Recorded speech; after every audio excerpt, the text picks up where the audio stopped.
My name is Tina. Evidently, they didn't know what they were talking about. Hey, you only getting my top half. You need to get all of this. Do you think we got enough camera space for that? You got enough for the top of my head. Poor millionaire barely kept his family fat. Came a bubbling pool. Gold, that is. Black gold. Texas tea. Well, the first thing you know, Jed's a millionaire. Kid folks said, Jed, move away from there. Said California. Place you ought to be. You know what? They loaded up the truck and they moved to Beverly. Hills, that is. Swimming pools. Movie stars. Well, you need to come over here where I can see you. Yeah, I'm right here. See, right here, I'm gonna be right here. Remember that tonight? I remember everything. Dad ain't gonna get no play. Ha! Boy, ain't no doghouse around here. Doghouse outside the backyard. Look, I'm on national TV. I said doghouse don't really live here. Doghouse out in the back. Want me to show you? I already told him, do not use the preaching voice and do not use his theatrical voice. Just talk regular. Okay, sister.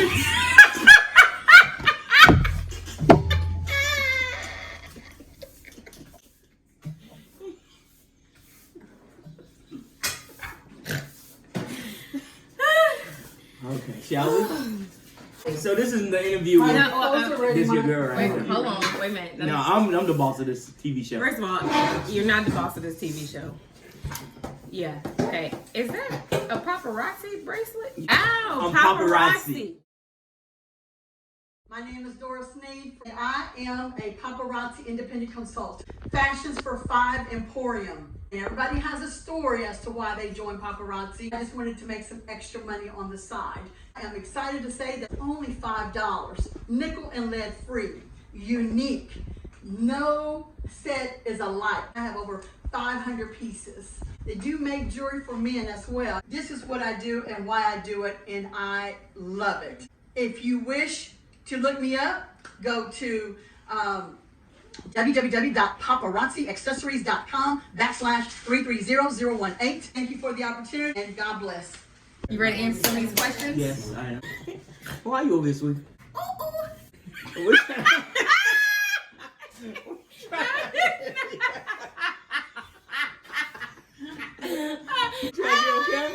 Okay. Let me get all up. That's sick. Appreciate you. Now, I need trash can. Didn't I say I need a no trash burping? In the video, just saying. Oh my God. Excuse me, ladies and gentlemen. I had a backwards part come out. Am I straight? Fu Manchu.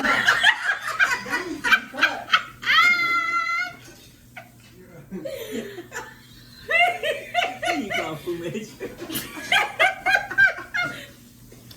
Woo! Yeah, your makeup is running from your eyelids. Oh Lord. You didn't tell me that. Welcome back, guys. This is the second part of my interview. This is the segment of the interview where I talk with my dad about my nystagmus.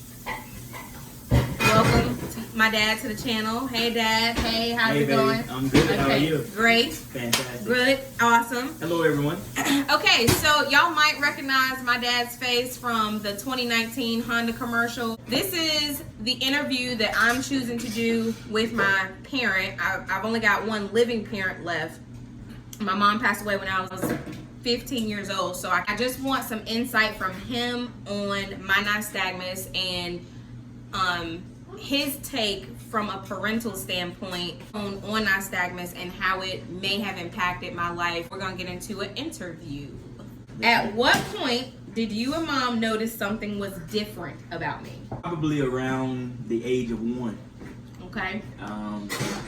We realized that your eyes was moving, and at that time they were moving pretty fast. And we didn't know exactly what was going on, but we knew it was something different. So at 1, not like 3 months, not like 6 months. No, mainly 1. I mean, you know, that's when you was really focusing or trying to focus on certain things. And at that time, that's when your eyes was moving pretty quick at that time. What was your reaction? Like, what was when you noticed it, what was the... And in this moment, he had totally lost control. No, it was...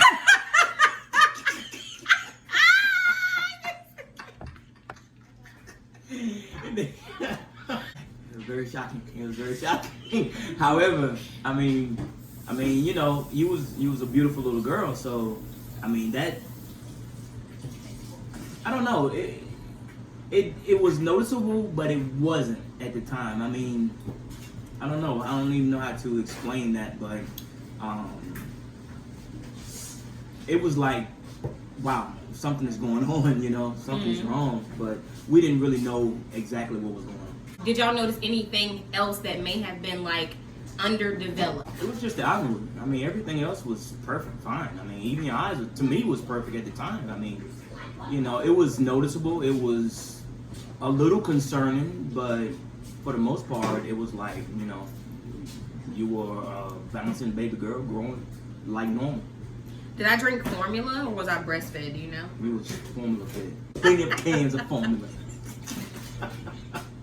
Was there ever a discussion about the eye movement? Like At that time, and this is 31 years ago. Right.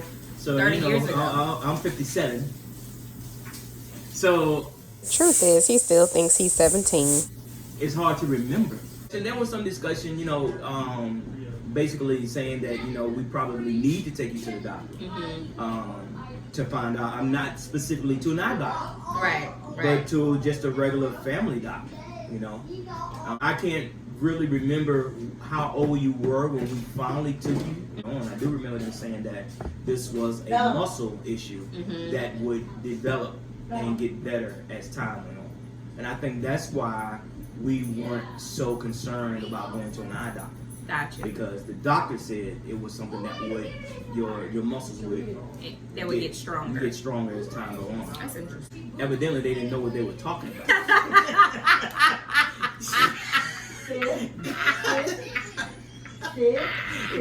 Insinuating that. But I'm saying. Insinuating No, that. but however, that is true. It did. I mean, even now, Yeah, stronger. I see what right. you're saying. Even now, your eyes, they may move a little. They still move. They move, but Yeah. you can't hardly tell unless you are looking far one Left way or the or other. right. Y'all took me to a regular physician, like a family Yeah, physician, not yeah. a specialist. Yeah, not a specialist. Y'all didn't feel the need And I to take think- me to the specialist. Just We just there's a distraction in the mirror. I had blanked out. I'm back. What you say? I believe they did because eventually we went to an eye doctor and you got glasses. I think you started wearing glasses at what, maybe 3 or 4 years old? I don't remember, but all I remember No, was the they Coke was bottle big. glasses. The Coke bottles that They we were got. big and purple. I will never Yes. forget that. Do They you were have a big picture, and matter of fact?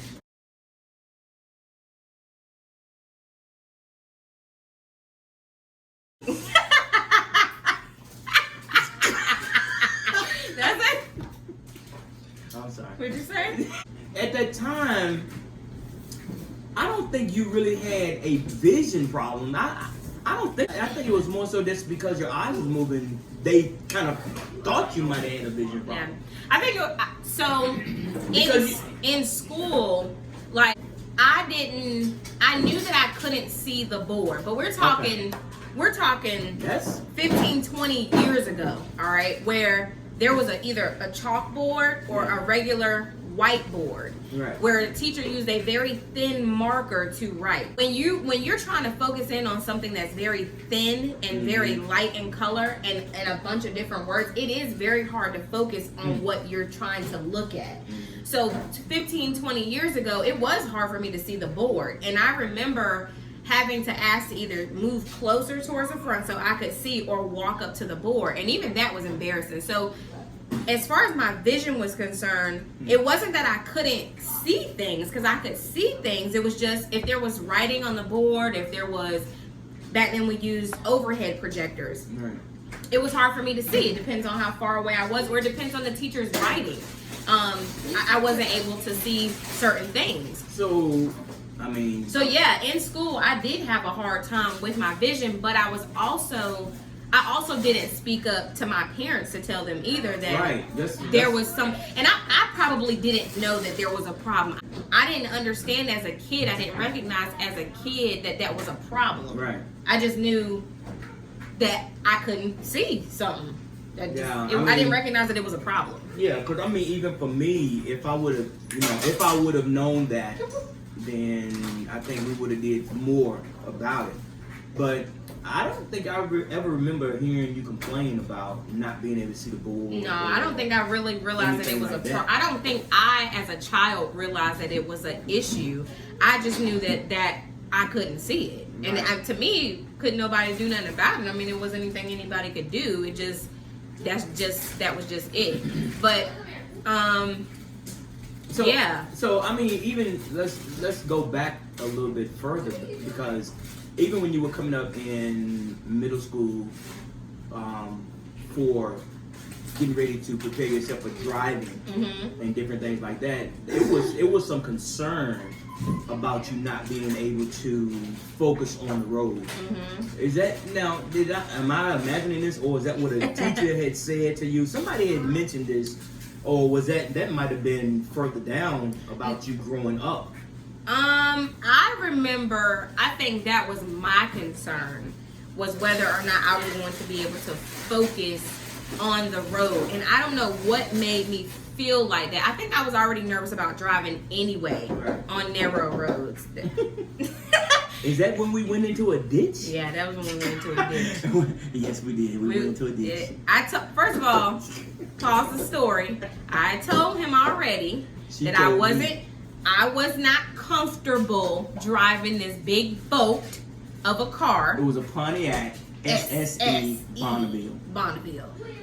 I already told him I wasn't comfortable driving it.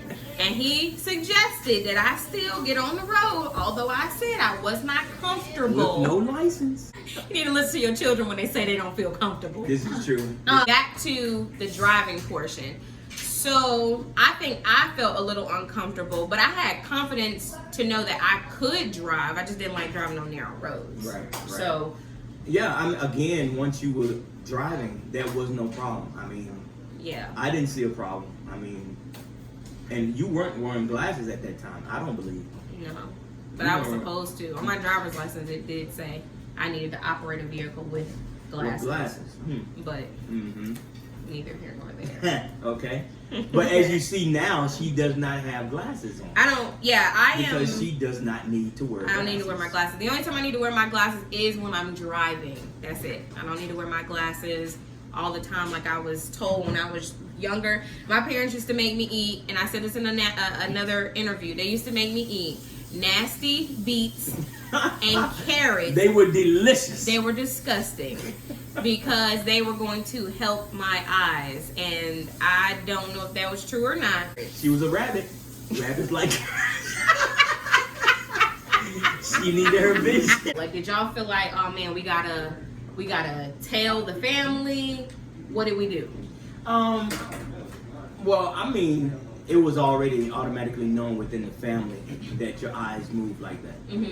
That was just automatic. But as far as a disability, I never looked at it as a disability because it was never explained to us through a professional doctor that it was a disability.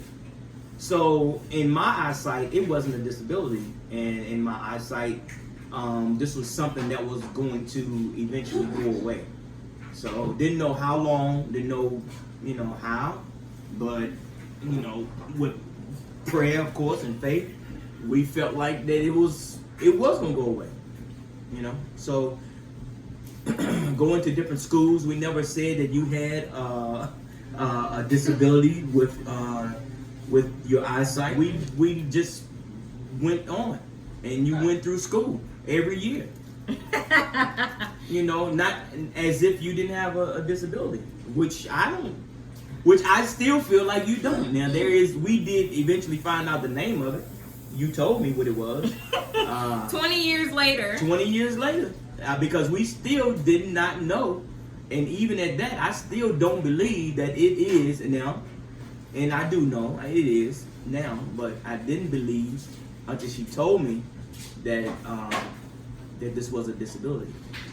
So I will say that a lot of people that have nystagmus, I have congenital nystagmus, which means I've had it since birth. There are people who have it and they don't have it at birth, but then they develop it over time. Really? Yeah, they do. Wow. And so my nystagmus is a horizontal movement where you have some people who have vertical, you know, they have up and down movement. Some people have circulatory. Some people only have one eye that moves. Some people have both eyes and they move in opposite directions, or something that. If they're moving in opposite direction, can you still see as if you saw?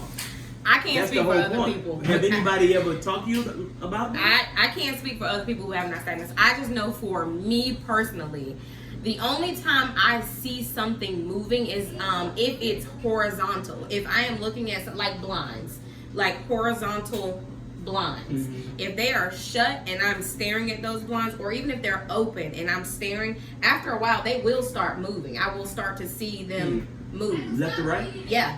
But if it's not a horizontal pattern, I don't see anything different. But it's only if I'm staring at that horizontal pattern for a little while. Wow. They can't do certain so things. In your research, in your study, then, is there a surgical procedure that can help some? So there is a surgical procedure. I don't know the name of it, but there is a surgical procedure to reduce the movement, but I don't want to chance it. No. My vision is my vision is better than most people who have to wear glasses. Yeah.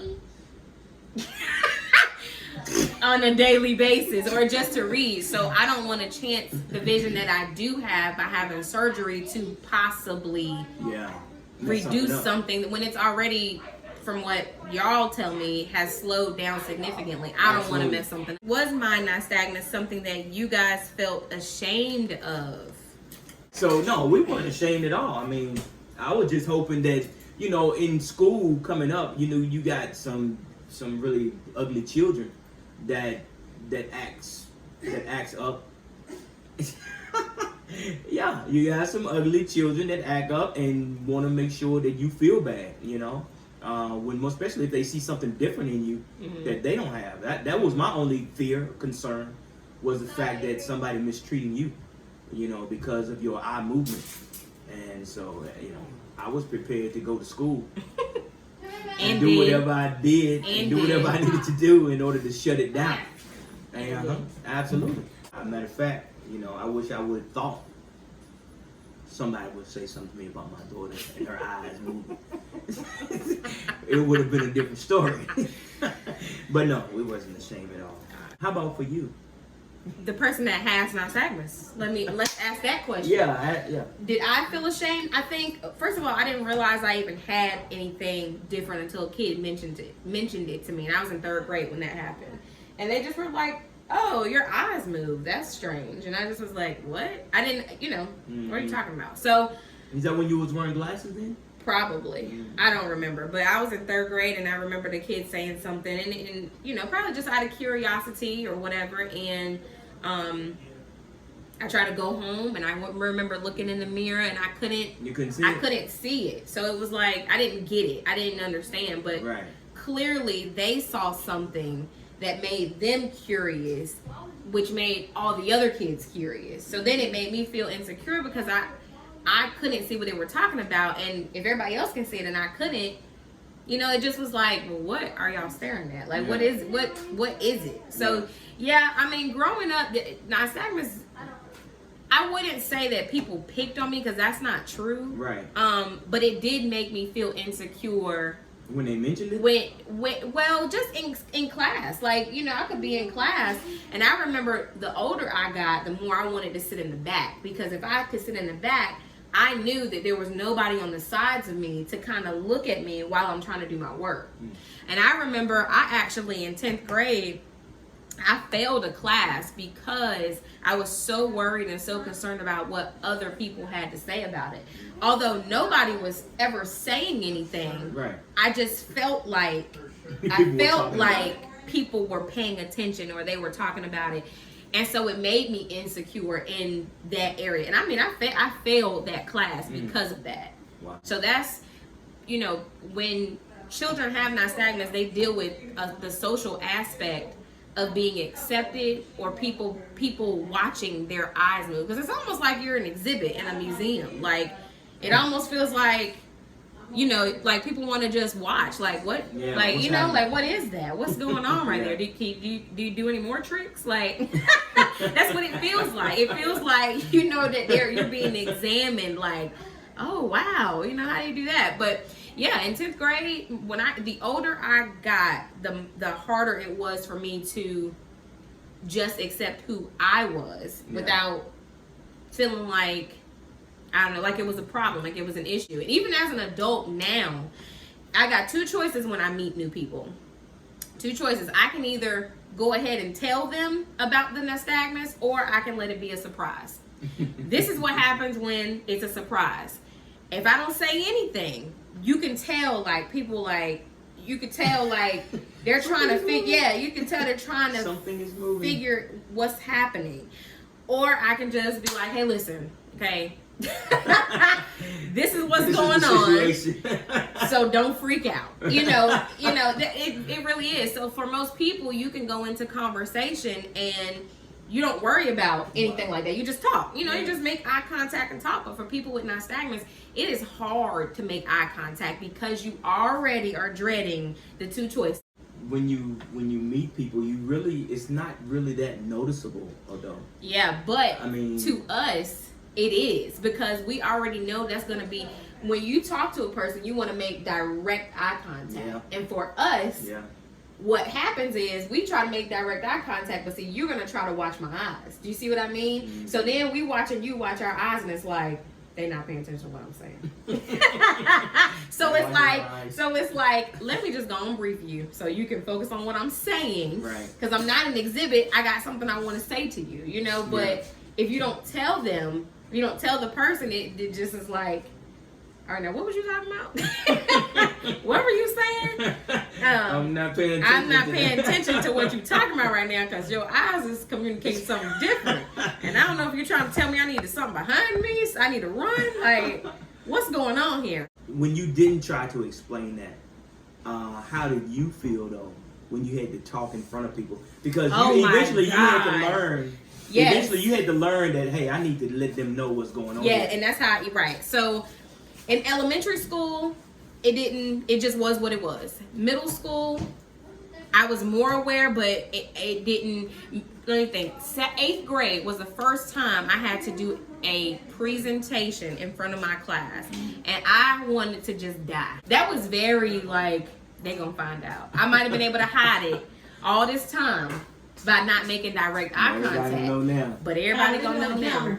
And that was rough. Yeah. Because I knew people would be like, even if it wasn't but 2 seconds, oh my gosh, even if it wasn't, it was still, that's what you're gonna remember me as. Versus who I am, my personality, and you know. Wow. In high school, 9th and 10th grade, I was seeing the school counselor because, you know, my mom had passed away, my brother had passed away, and in previous years before, my grandparents had passed away. It was a lot of death going on in our family. I would talk to my guidance counselor about me not being able to be confident enough to just be me and not worry about people around me who weren't ever saying anything to me. Nobody ever said anything to me, but it was my brain that was allowing me to think that, like, people thought you were different. Right, You know, I don't know. right. I don't know how to explain it, but Yeah, the mind is something. So in 10th grade, that same counselor had me get in front of my class peers, and she basically was like, "Yeah, you're gonna introduce yourself, and you're gonna tell your classmates about what you have, and you're gonna tell them, you know, like you were born with it, da da da." And she said, and that will ease your mind from having to worry about who's looking at you, right, and or wondering, because then you've already told them. So she actually, Patty Roberts was her name. She was the one who basically said to me, "You don't got the two choices when you meet two people. You either tell them or you let them figure it out." It was like, there's no reason why you should be failing the class because of what you think other people are thinking about you. That's good. So when she put it into perspective for me, it was like, yeah, you need to take reins of this. You need to take control of your own mind. Put it out there. Not really having to deal with that myself, and then not hearing it from you. You just kind of kept all that stuff in. Yeah, I ain't talk about this. You know, this is the first time we've ever talked about this stuff. Yeah, that's kind of hard to grow Yeah, up socially, like that. yeah. And it was not. I will say that I wasn't an unpopular kid. Like She came from my loins. His loin. I had friends. I had plenty of friends, and my friends were the popular kids in school. Like I had tons of friends, but I think, I don't know, I just was never secure all the way in those friendships because I felt like I knew I was a little different than they were. So coming up in high school, right? I mean, your boyfriends and all that. What did your boyfriend say? What did he say when he met you? In high school, when I met him, I had gotten to a place already where I just was like, this is just what it is. Like, this is what my eyes move. Either you like it or you don't, and that's it. Like, there wasn't anything else to go with it. My eyes move. You like it or not. You don't like it. Cool. No explanation. No. Did he ever ask? I don't even know if he really realized that I even had nystagmus. I knew she was gonna do all right. She did all right by herself. She did. That's my baby. Thank y'all for watching. If y'all have any questions or comments, of course, comment in the comment section. Read this. I am Sofa King. We tied. Yeah, now say it faster. Read it fast. I am Sofa King. We tied it.